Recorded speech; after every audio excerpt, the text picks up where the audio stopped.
Hey everyone. So today we're going to have a look at some North American content again.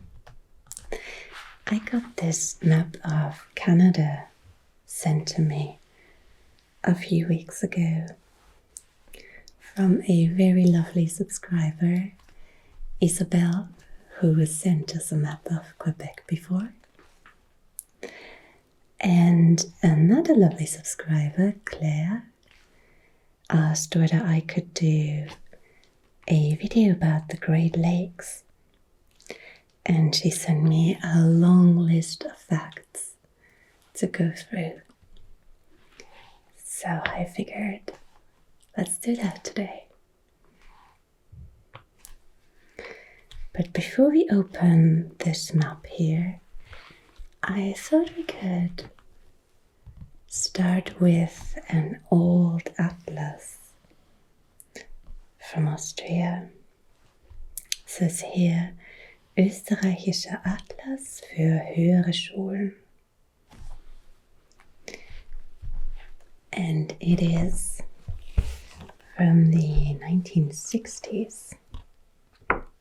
1970s, 1973 it says here.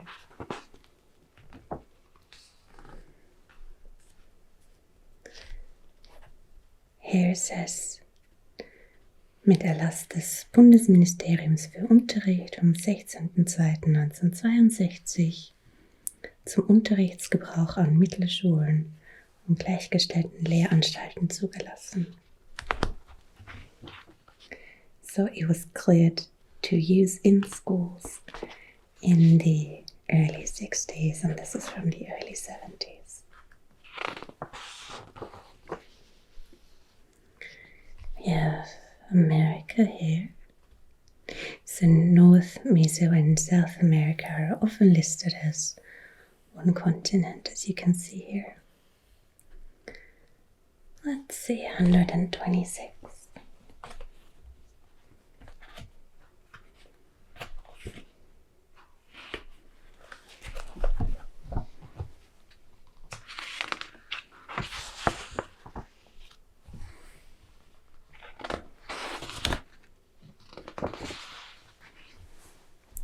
There we go. So we have a couple of smaller maps to start with.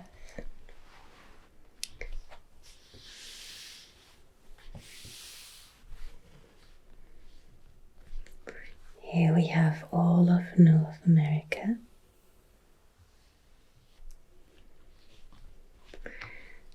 And last time we looked at this area here with the Appalachian Mountains, Tennessee. Today we're going a little north, but we're staying in the east,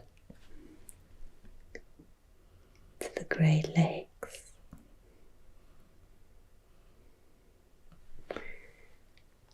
So there are 5 of them: Lake Superior, Lake Michigan, Lake Huron, Lake Erie, and Lake Ontario.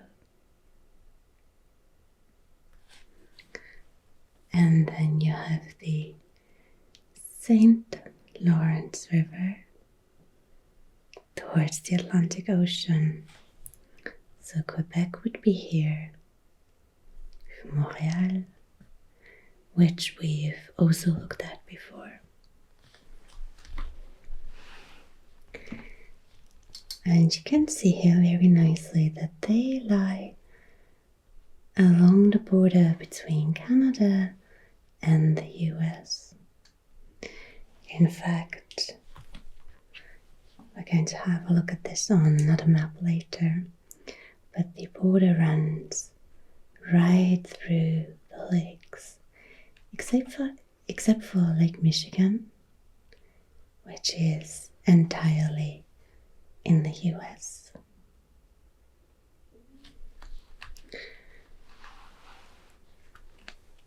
But if you look closely, you can see that So that these Great Lakes kind of continue upwards here. There's Lake Winnipeg, the Great Slave Lake, Great Bear Lake. And there's a reason for that, so that this line through the continent. Towards the north in Canada, you have the Great Canadian Shield, right here, which is a very old geological formation, and kind of the bedrock of the North American continent. It used to consist of very high mountains that eroded over time. But the area still lies a little higher than towards the southwest, which is why the lakes formed here along the border of the Canadian Shield.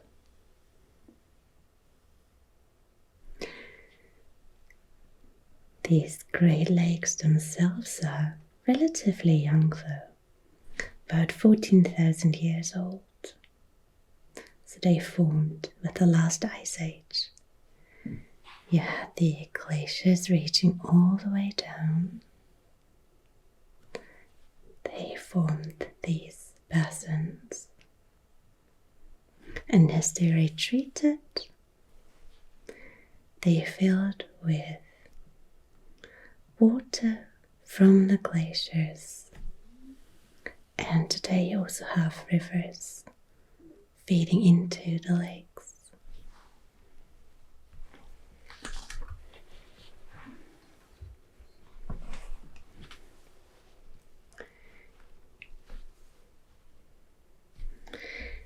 To the north, you have forests,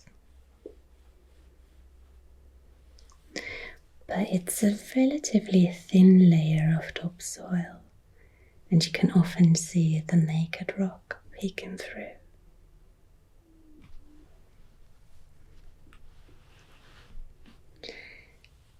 And here we also have a map on the industry in North America. We can see here that the area just south of the Great Lakes is a highly industrialized region.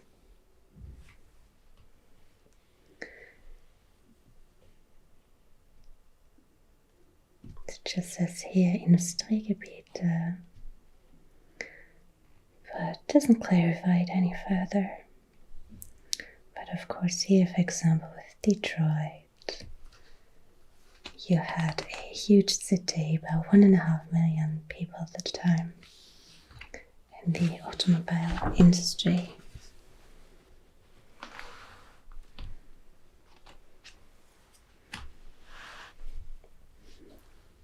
So here would be Chicago, right on the southern shore of the Michigan Lake. You have Detroit. Then here, moving out of the Great Lake region, Montreal, then further on to Quebec. But just here in this area, you have about 12 million people living there today. It's a really important location in the US.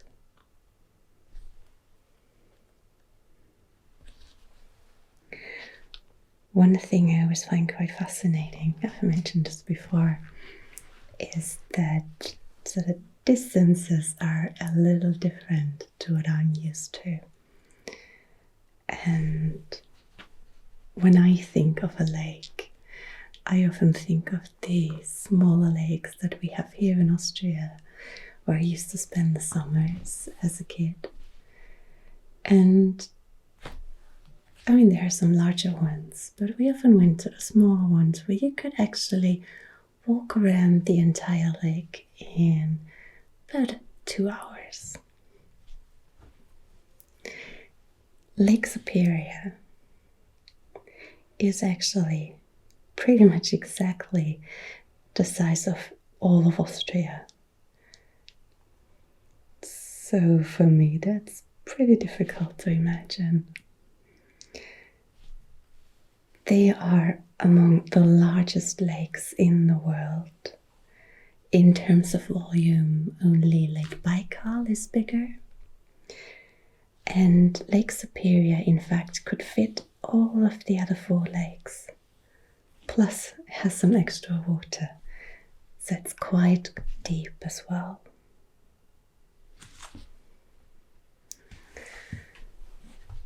If you look at a list of largest lakes in the world, you might also see the Caspian Sea on top of the list, but that's brackish water and not fresh water. And then some of the others are Lake Victoria in Africa, and this one right here, Tanganyika Lake.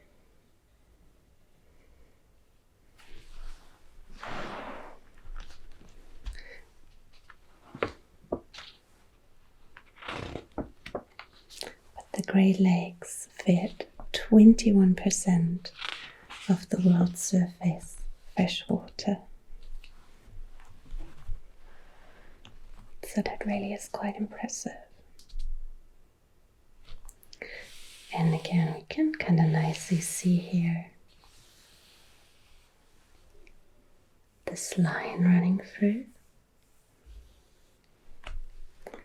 You have the Appalachian Mountains and then the Rocky Mountains to the west.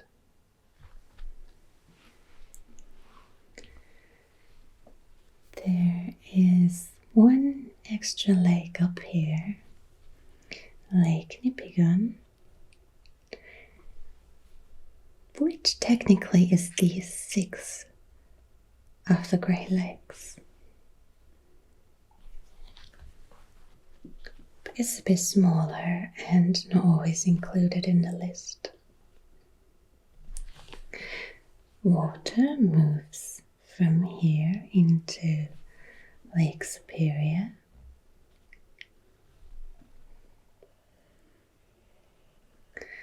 And the fascinating part is that it takes about 200 years for a drop of water to move on into Lake Michigan and Lake Huron. That's of course because Lake Superior is very, very deep. And the other thing is that in summer and in winter it's stratified. So on the bottom you have a constant 4 degrees Celsius, but on the surface it gets warmer or colder, so the water doesn't mix. But in fall and in spring, the water does mix, so the top layers and the bottom layers mix, water moves through the entire lake, and that's why it takes quite long for water to move on into the next part of the system.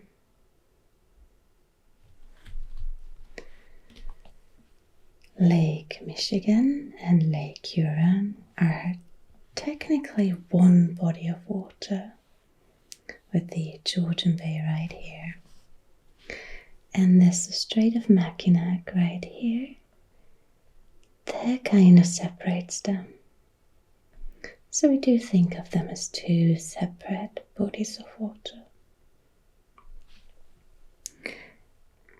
When the stream enters Lake Michigan, the water moves west to east and then back out through the Strait of Mackinac and into Lake Huron. It takes about 77 years for a drop of water to move through Lake Michigan, and then only 22 years to get through Huron into Lake Erie.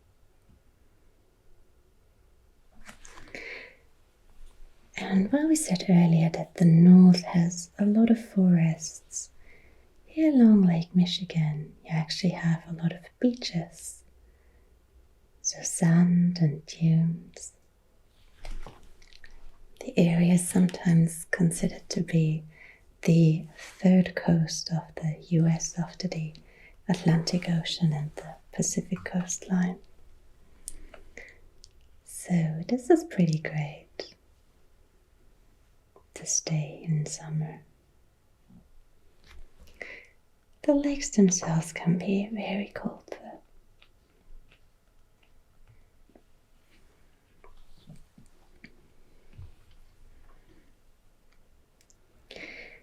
Lake Erie and Lake Ontario are the two smaller lakes then. And you have the Niagara Falls between them.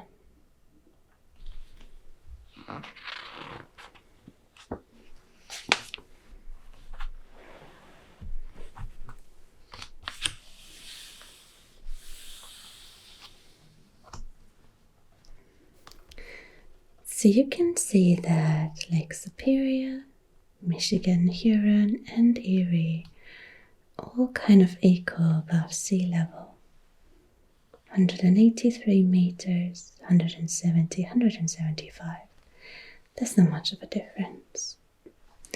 But then to Lake Ontario, you have a drop of 100 meters. All in all, that's quite a lot. And then from there you move on to the St. Lawrence stream.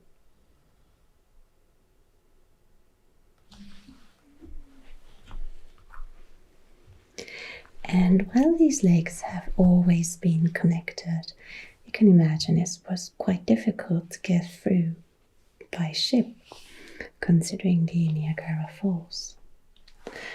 But today you have a system of canals and channels to make sure that the ships can move between the lakes. And they're not just connected to the Atlantic Ocean, but also to the Gulf of Mexico via the Mississippi. So an important area for shipping. We're quite far north here though, so you can imagine it gets quite cold, which is why there are icebreakers in fall and early winter. But in winter, shipping often stops for 2 to 3 months because of ice. And again, you can see here the industrial cities, Chicago, Milwaukee, there's Detroit, Toledo, Cleveland, Erie, Buffalo, there's Toronto, and so on.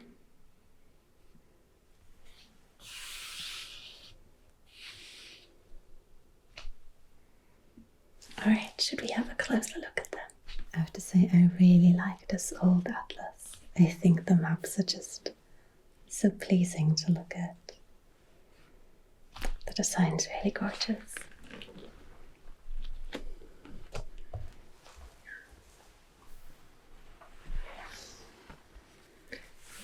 But it's time to take a closer look.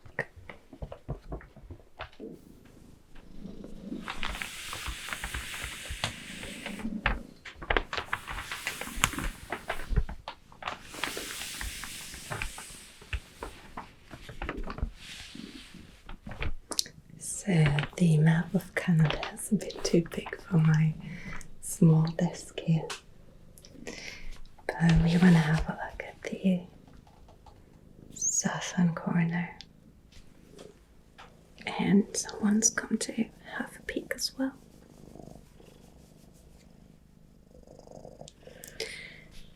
So as I mentioned, you have the border between the United States and Canada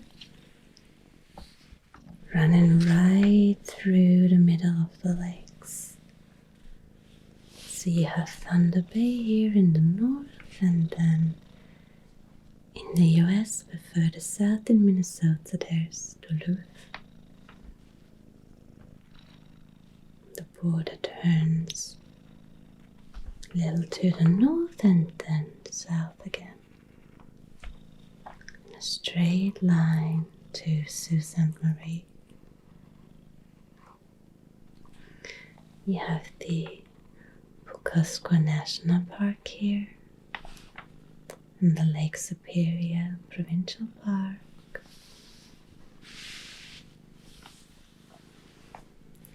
Lake Michigan, like we've noticed before, is entirely in the US. It goes all the way to Milwaukee here on this map, but Chicago lies a little too far south to be visible here.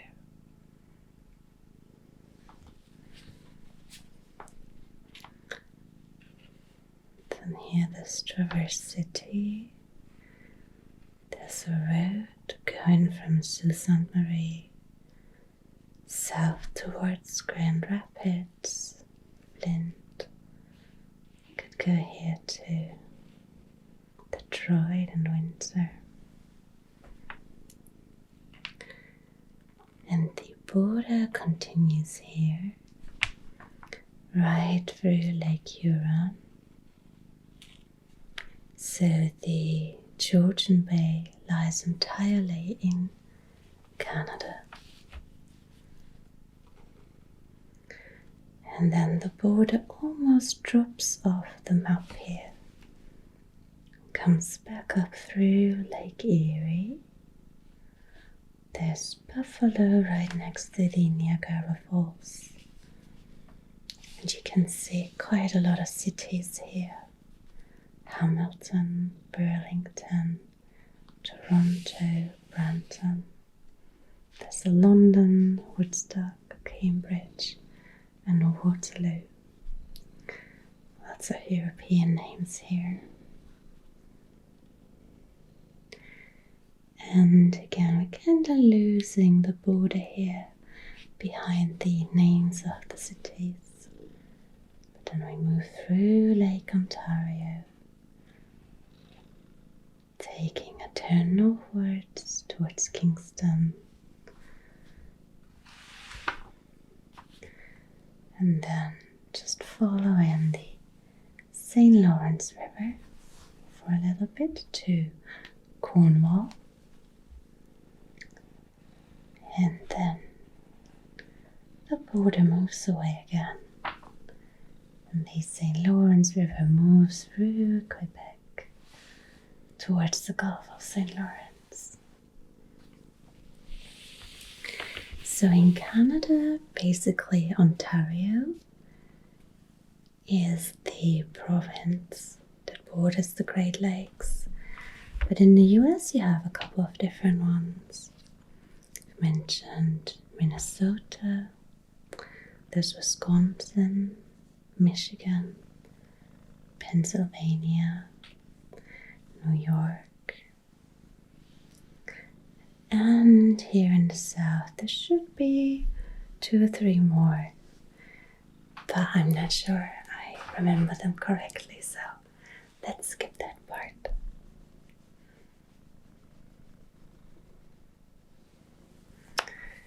But I think there's only so much that you can learn from a map. So let's also have a look at some beautiful photos of the region.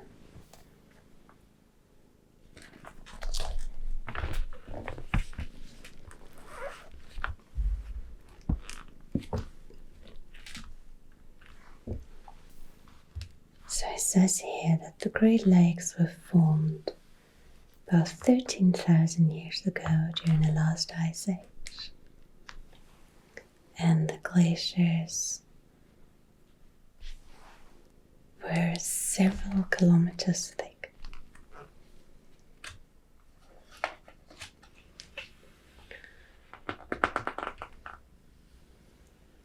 Here we have Lake Michigan. I really like this. It reminds me a little bit of some of the paintings by Munch along the shore. In fact, Clay also told me that there were some painters in Canada that visited the areas around the Great Lakes. It was called a Group of Seven. They figured that Canadian art should be inspired by the beauty of nature around them. She also mentioned a really interesting book to me that I tried to find, but to say books about Canadian art are kind of hard to come by here in Austria. So unfortunately I wasn't lucky. But I'll put the title in the description box below.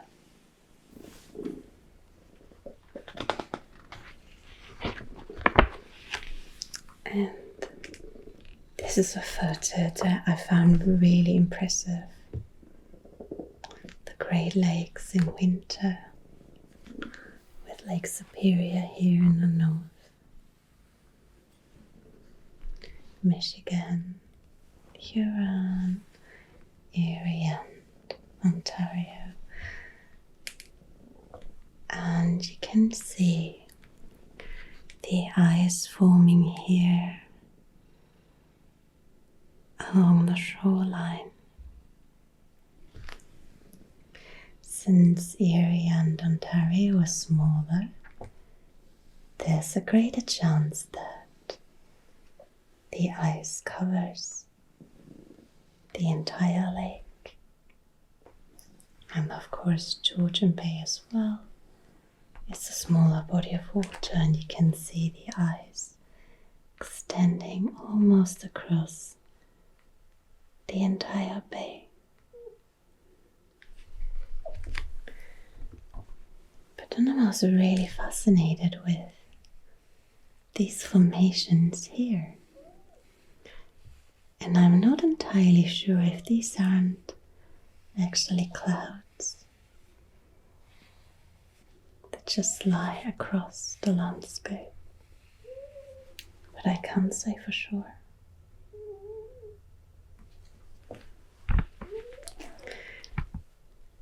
It is really difficult for me to understand just how vast this area is. And of course you can't even really see the cities along the shores because they would look so small in comparison. What you do often have is a lot of snow, especially along the west. When the wind moves across the water, picks up vapor, and the air then freezes again over the colder land, meaning you have snowfall, sometimes all the way to Maryland.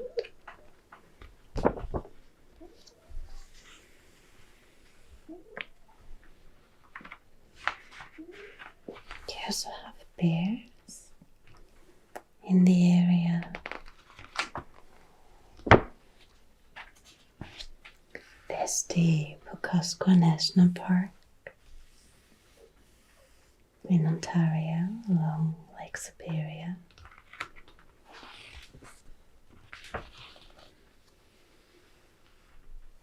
And it says here that with the light it looks almost Caribbean.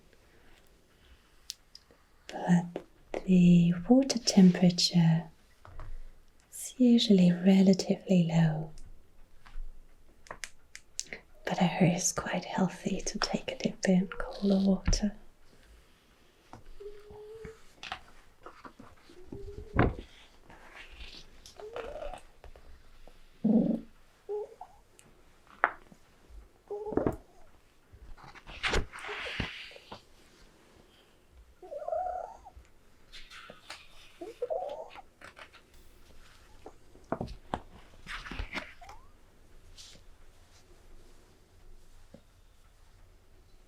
someone's very interested in Canada. There's Georgian Bay.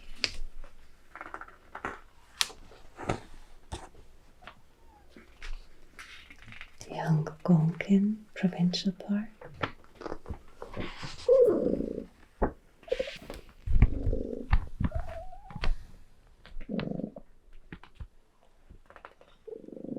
A beautiful look at the forests in early fall.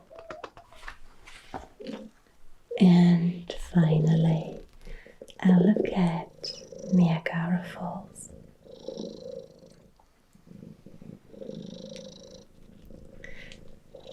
These are the Horseshoe Falls.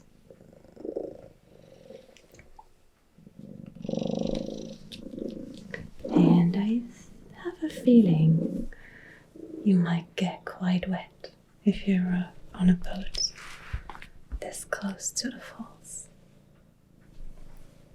But you can see there are 3 different waterfalls. We have 2 here. There's also a 3rd one.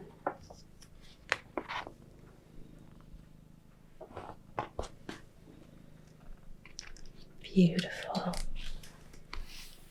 area in North America. And I think with these impressions, we're going to stop for today. I hope you enjoyed it, and I'll see you again next week. Good night.